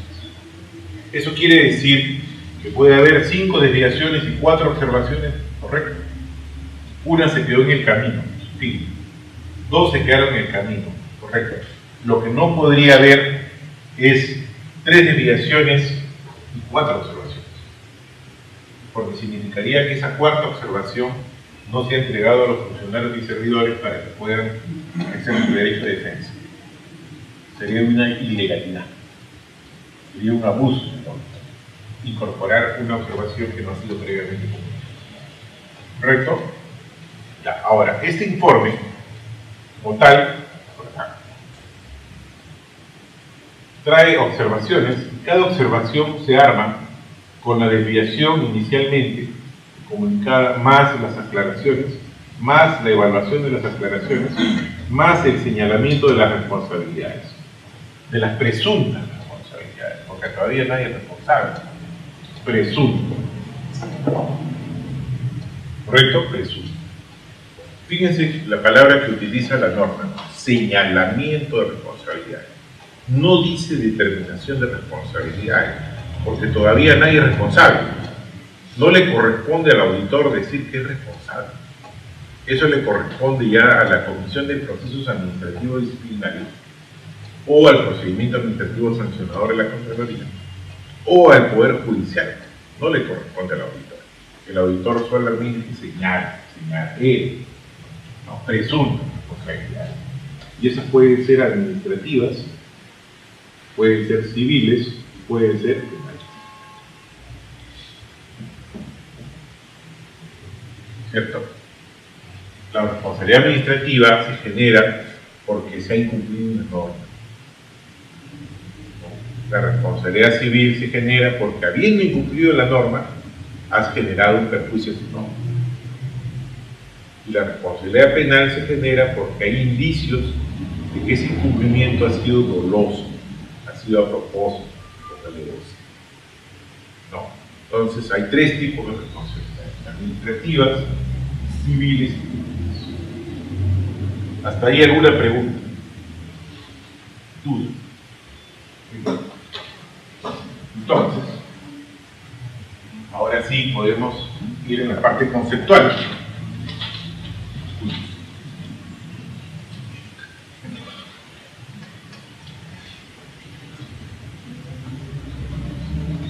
Para lo que acabamos de decir, todo esto que está en la pizarra es un manual de más o menos como 80 páginas, ¿no? Pero lo hemos puesto en la pizarra todo, un resumen así, una foto. Lógicamente, ya el que se dedica a esto tiene que revisar el manual, tiene que entrenarse en el manual, ¿no? ¿Ok? Y ese manual está aprobado por la resolución de Contraloría. Está en la página web de la Contraloría, para los que quieren indagar un poco. ¿Correcto? Aquí es más o menos un esquema de lo que hemos puesto en la pizarra. Para reforzar, la auditoría es determinar si lo que hicieron los funcionarios es lo que debieron hacer. Si no se cumple, hay una desviación que tiene 4 patitas: condición, criterio, causa, efecto. Se les comunica a los participantes en los hechos para que se presenten sus comentarios.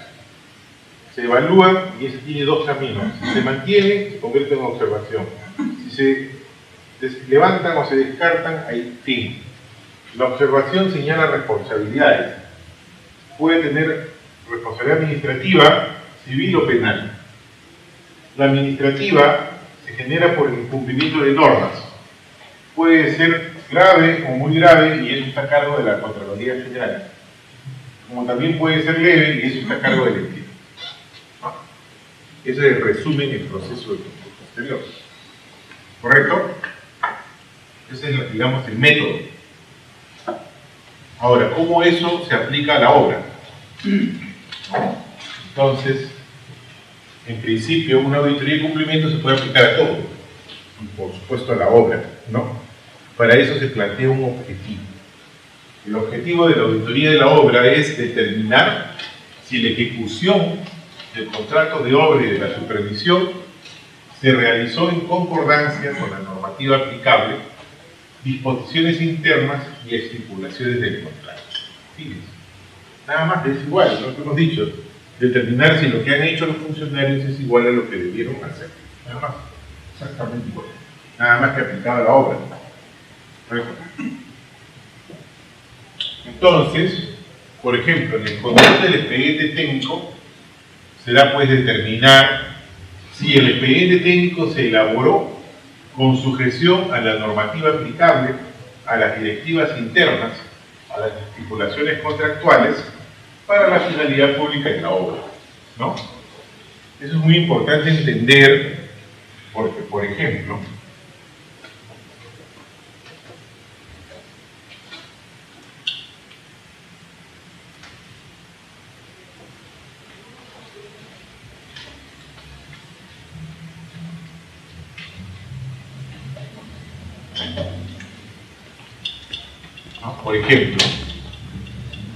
imaginémonos que somos proyectistas y vamos a hacer el expediente técnico, ¿no? Digamos que nos encargan hacer un proyecto para unir el pueblo A con el pueblo B, ¿no? Y en nuestra serranía pues hay valles, hay montañas, hay, ¿no?, elementos topográficos que, ¿no?, lo distancian estos pueblos, ¿correcto? Entonces nosotros somos, digamos, ingenieros camineros, y bueno, pues trazamos nuestro camino, pues, ¿no? Por acá, bajo al valle, túnel, subo, bajo al valle, bien, ¿sí? Digamos que ese sea el diseño, así desarrollaron la carretera, ¿correcto? Y así está el expediente técnico. Entonces vamos nosotros a hacer eso, auditoría del expediente técnico, ¿no? Entonces, lo que dice aquí es determinar si se elaboró con sujeción a la normativa aplicable. ¿Cuál será la normativa aplicable? El Reglamento Nacional de Carretera. ¿No? Directivas internas, no, acá no hay mucho. Estipulaciones contractuales, bueno, a ver si el ingeniero cumplió o no con el contrato, ¿no? Para la finalidad pública de la obra, que en este caso unir el pueblo A con el pueblo B. Entonces, lo que hace el auditor es, por ejemplo, acá hay una pendiente. tiene un porcentaje de pendiente. Entonces la pregunta es si este porcentaje está dentro de los dentro del límite máximo de pendiente que dice el reglamento de carretera. Si este radio de curvatura, este radio está dentro de lo que dice el reglamento de carreteras. ¿Correcto? Eso es lo que hace el auditor. Compara lo que han hecho los funcionarios con lo que debieron hacer, porque el que hizo este plan, este proyecto, necesitaba cumplir con el reglamento de carreteras. Lo que no va a hacer el auditor, ojo, no va a hacer el auditor, es decir, mire, yo soy ingeniero también, yo lo hubiera hecho mejor, bajar aquí, túnel de frente, más rápido y lleno, más económico, más eficiente, mejor diseño. No, eso no puede hacer el auditor, ¿correcto? No puede poner su propio criterio, su propio diseño respecto a lo que está auditando. ¿Correcto? Entonces, la auditoría de expediente es verificar los parámetros de diseño respecto a los reglamentos técnicos nacionales. ¿Preguntas? Bien. Entonces, lo que acabamos de decir, ¿no?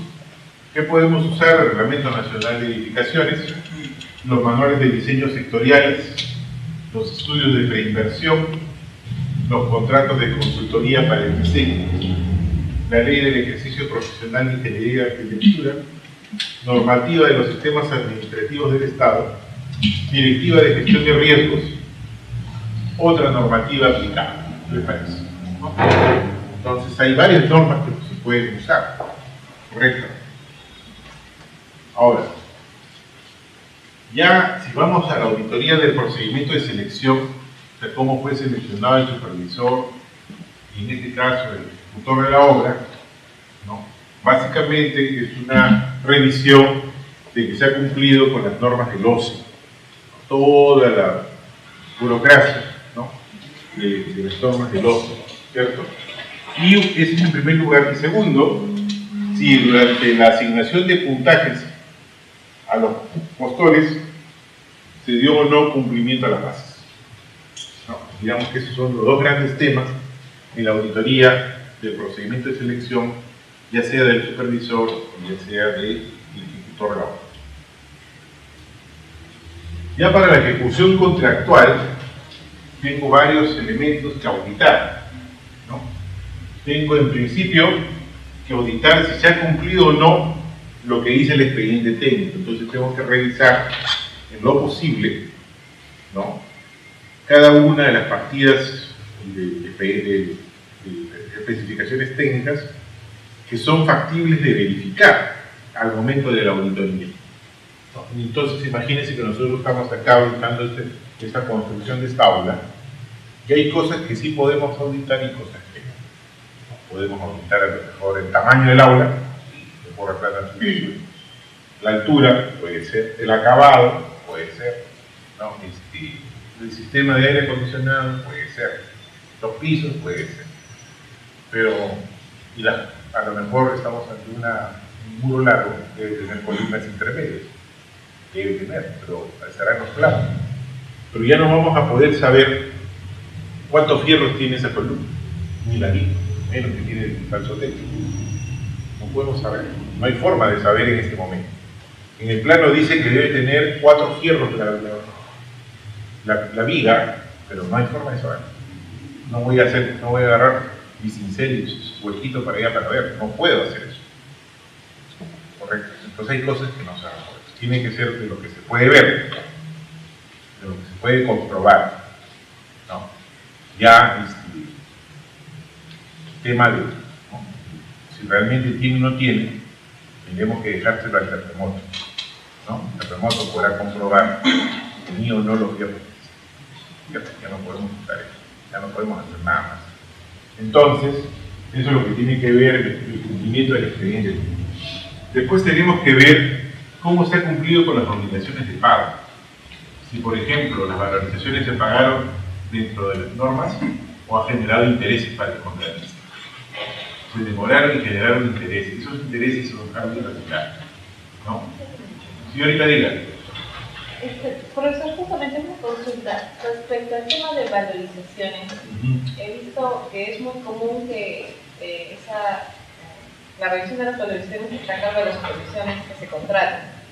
Pero las entidades públicas, pese a que contratan a la supervisión para que revise las valorizaciones, las revisan nuevamente y detectan tal vez deficiencias, valorizaciones de obras que no son ejecutadas. Y no las tramitan pese a que la supervisión ya dio visto bueno. Y se hace un proceso adicional pese a que hay un contrato de convenio. Entiendo que la entidad debería observar el pago del supervisor por no cumplir adecuadamente, pero la valorización debería continuar su trámite administrativo. Ya, esa es una buena apreciación. Lo que sucede es que el supervisor como tal tiene obligaciones, tres grandes obligaciones, ¿no? La obligación del control técnico, la obligación del control financiero y la obligación de la administración del control, ¿no? Las tres. Correcto. Y como tal, en alguna de sus tareas implicará la revisión, la elaboración de la valorización, ¿no? Y su recomendación para el trámite de pago, no su aprobación. El supervisor no puede aprobar la valorización, ¿no? Por la sencilla razón de que para eso se necesita una delegación especial que no lo va a hacer sino el funcionario que controla el supervisor. Entonces el supervisor calcula la valorización, verifica las cifras y recomienda su aprobación. ¿Correcto? Entonces al que llega esa valorización necesita de todas maneras tener algunos controles porque no es que yo me llegue la valorización, ya llegó, aunque sé yo que sigue su trámite. Yo como coordinador de obra, como jefe de supervisión, no puedo simplemente tener un tema de mesepartes. Yo no soy mesepartes, soy jefe de supervisión, soy coordinador de obra. ¿Correcto? Entonces, pero tampoco puedo llegar al extremo de verificar toda la valorización, porque en principio no tengo cómo. Si yo no estoy en obra, si yo no tengo los equipos que tiene el supervisor, porque no necesariamente es un solo supervisor, es un equipo de supervisión. Correcto. Entonces no tengo tampoco forma de chequear absolutamente todo lo que me trae el supervisor. Para eso tengo un supervisor, una empresa supervisora.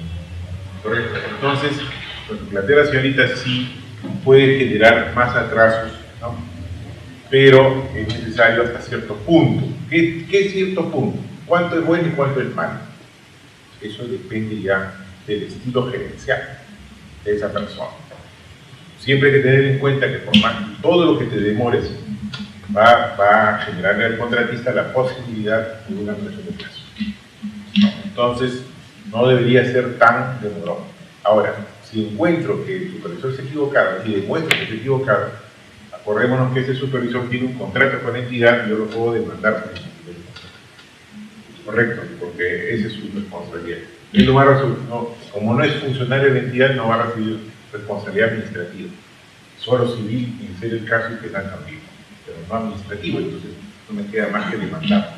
¿Correcto? Entonces, en toda actuación, dentro de la gestión del procedimiento de subir, bajar, aprobar, siempre hay que tener en cuenta que eso va a generar una ampliación de plazo, probablemente que el contratista va a explotar, porque el contratista está feliz de la vida que se le demoren sus pagos, sus trámites, todo eso, porque día que pasa, día que puede demostrar una ampliación de plazo. ¿No? Lógicamente nosotros en la auditoría verificamos por qué tantos días se ha demorado, qué ha pasado, por qué tuvo que realizar todo, qué actuación tuvo, porque lo primero que vamos a encontrar son los días de ampliación. Esos días de ampliación tienen como causal la identidad. Fíjense que en algún momento hay una entidad importante y simplemente en aquella época era 10 días útiles para aprobar una adicional de obra. Pero esta entidad tenía tanta burocracia, no había delegado, es más, la adicional lo tenía que aprobar el ministro, ¿no? Que encontramos, por ejemplo, que el contratista, el supervisor entregaba su expediente de adicional de obra en ese parte de la entidad para que pase a lo que corresponda. La mesa parte no solamente demoraba ni siquiera medio día, demoraba un día completo para solamente subirlo al viceministerio correspondiente. El viceministerio con sus asesores se demoraba en bajarle 2 días a la gerencia central correspondiente La gerencia central, a su vez, un día más para bajarlo a la gerencia técnica para entregárselo al funcionario que tenía que revisar. Y el funcionario que tenía que revisar necesitaba un tiempo para revisar, 2, 3 días o 4 días. De nuevo iniciaba el camino de regreso. Conclusión, no, ese procedimiento, llegamos a encontrar que escandalosamente demoraban 70, 80, algunos 110 días, cuando tenían que haber demorado 10 según la norma. ¿No? Entonces, lógicamente, esa auditoría nos recomendó inmediatamente que se adopte una serie de delegaciones y acortamiento de procedimientos para que pueda cumplirse con el norma. Porque eso, el contratista feliz, porque esos 110 días eran ya, digamos, su insumo para él pedir su ampliación de plazo. Lógicamente que esos mayores gastos generales pagados a esos contratistas es perjuicio económico para la entidad. Los funcionarios tienen responsabilidad civil por ello. Por lo menos civil, porque en el fondo se ha demostrado que es un problema organizacional, es una burocracia interna que tiene, porque si no, hasta podría ser hasta un favorecimiento al contratista, ¿no? Entonces hay que tener en cuenta eso. ¿Correcto? ¿Está bien? ¿Alguna otra pregunta? ¿Duda? Muy bien. Entonces, y otro aspecto que se tiene que ver en una auditoría de obras es la modificación al contrato. Toda la modificación. Solamente hay dos tipos de modificaciones normalmente: las ampliaciones de plazo y las ampliaciones adicionales. Una ampliación de plazo se revisa empezando por el recálculo de la afectación de la ruta crítica. Lógicamente, en este caso es un auditor ingeniero que verifica si el sustento es correcto o no de la afectación de la ruta crítica y sustenta el número de días. Si la ampliación de plazo es 30 días, tiene que salir en los cálculos que es 30 días, ¿no? Si sale menos, significaría entonces que se le ha dado más días de más que no corresponden al contratista. No solamente se ha ampliado la obra, el plazo de la obra, no se le ha aplicado penalidades y además se le ha dado mayores gastos generales en exceso. Entonces, lógicamente, todos esos cálculos son candidatos a perjuicio económico, ¿no? Y en cuanto a la prestación adicional, lo primero que hay que revisar es si efectivamente es adicional. Vale decir, si es extracontractual o si es necesario para la obra. Porque si es extracontractual pero no es necesario, entonces estamos ante el concepto de obra nueva. No es adicional. No es adicional, no le aplica el protocolo de adicional y por lo tanto no debió reconocerse ni la ampliación de plazo ni los mayores gastos generales. Pero si es adicional, entonces habría que confirmar si es total, en su totalidad es adicional al 100% o el 80%, 60% del tiempo. Entonces es la auditoría de la adicional, ¿correcto? Después, de la recepción y liquidación del contrato. En la recepción, la auditoría de la recepción implica la inspección física de la obra. Entonces, ahora venimos por decir, estamos el día de la inspección física, entonces verificamos lo verificable, ¿no? Otra vez, lo que los sentidos pueden verificar, ¿no? Acá, por ejemplo, ¿no?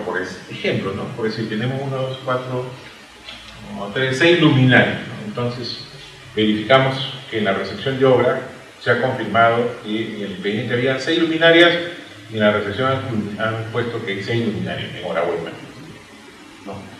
Y nosotros vamos a la inspección, ¿no? Y encontramos de pronto a lo mejor 4 luminarias. Entonces ahí todavía no es que hay una irregularidad, sino que tiene que haber una razón por la cual se pasaron de 6 a 4. A lo mejor una razón es porque en esos espacios se han puesto, no sé, pues, equipos de aire acondicionado que no estaban inicialmente previstos. ¿No? Ok, eso es posible, pero ¿dónde está la modificación? ¿Dónde está la modificación del expediente? No lo hemos hecho, se nos ha pasado. Hay una irregularidad administrativa, ¿no?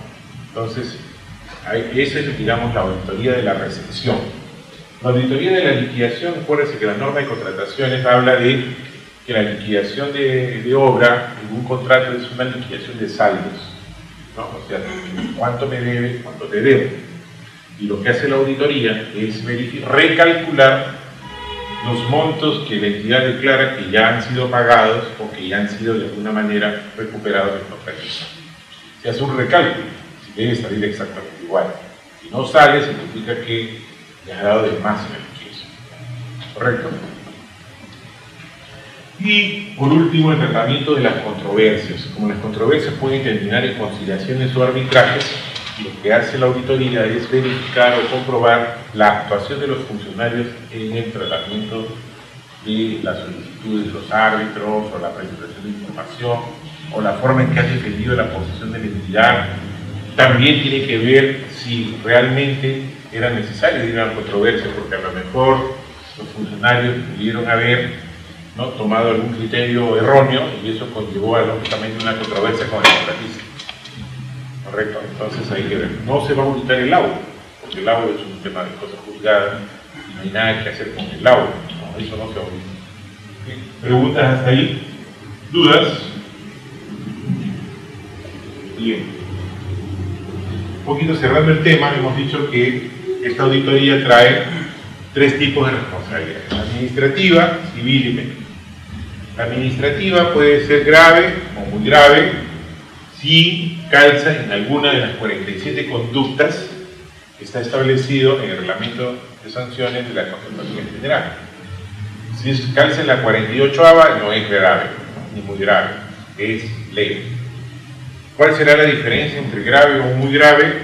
Grave es cuando solamente es afectado el servicio público y muy grave cuando hay perjuicio económico, ¿no? Entonces, en una obra, por ejemplo, ¿no?, digamos que se dio una ampliación de plazo de, no sé, 50 días y la auditoría se ha determinado que solamente debió dársele 30.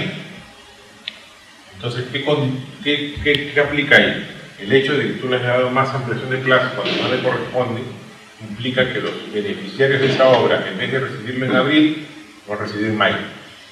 Imagínense que sea una obra de agua potable alcantarillado. Un mes más esa población sufrió el hecho de no tener listo su obra. Eso ha sido una afectación al interés público, es una afectación al servicio, en este caso, de agua potable y alcantarillado. Hasta ahí es grave la macroresponsabilidad. Pero sucede que entonces le ha dado 20 días más de ampliación de plazo, y esos 20 días que no le corresponden le ha generado también 20 días de mayores gastos generales que no le correspondían. Y no solo eso, no les ha aplicado penalidades por 20 días. Y el contratista ya se fue, feliz de la vida. Entonces, eso es un perjuicio económico. Entonces, la responsabilidad no solamente es grave, también es muy grave. Mejor dicho, el ley se eleva de grave a muy grave. Las graves tienen un nivel de sanciones, pueden llegar a inhabilitaciones hasta de 1 año, pero las muy graves pueden llegar hasta 5 años de inhabilitación para el ejercicio de la función pública. Entonces, no es un tema tan, digamos, a la ligera. Tiene sus responsabilidades. ¿Preguntas hasta ahí? ¿Dudas? ¿Algunas dudas finales? Diga, señorita. La responsabilidad es solamente, en este caso, civil penal, no solamente para funcionarios, también son, por ejemplo, para el contratista, para el supervisor que se contrató en ese momento. Ya, muy bien. Lo que sucede es que el contratista como tal también asume sus propias responsabilidades dentro del marco del contrato, ¿no? Vale decir que tiene obligaciones contractuales que tiene que cumplir. También asume su responsabilidad por el tema de los vicios ocultos hasta por 7 años, ¿no? Pero digamos que encontramos esta situación de la ampliación de plazo que acabo de mencionar, ¿no?, que no cumplí, que no. El contratista va a decir, bueno, a mí me han aprobado, ¿cierto? A mí me aprobaron, otro el derecho, siempre va a sustentar que él tenía el derecho. Ya en el juicio, lógicamente el juez va a decir, hay funcionarios 1, 2, 3, que fueron los que le aprobaron al contratista. ¿Por qué le aprobaron? No, pero bueno, nosotros creemos que está bien. No, pero acá hay un informe de control que dice que está mal.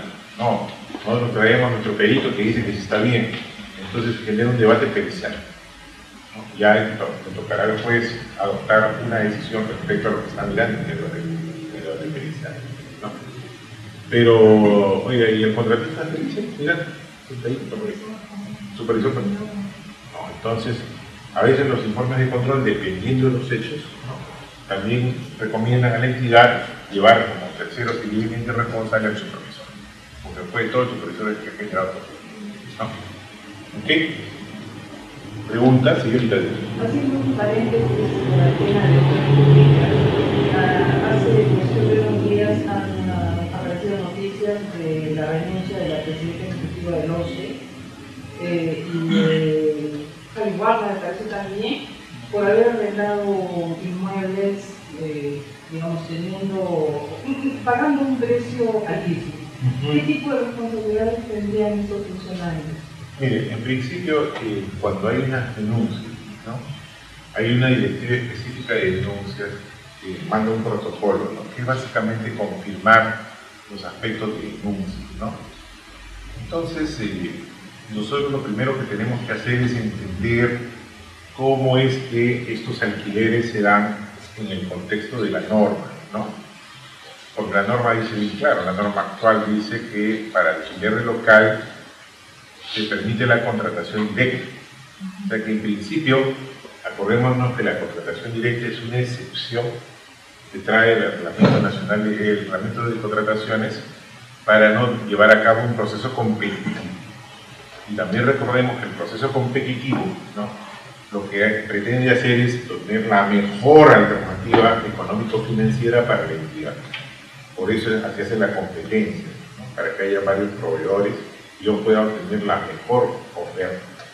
Pero desafortunadamente la misma norma dice, no, ya no importa, no haga competencia, contrata directo.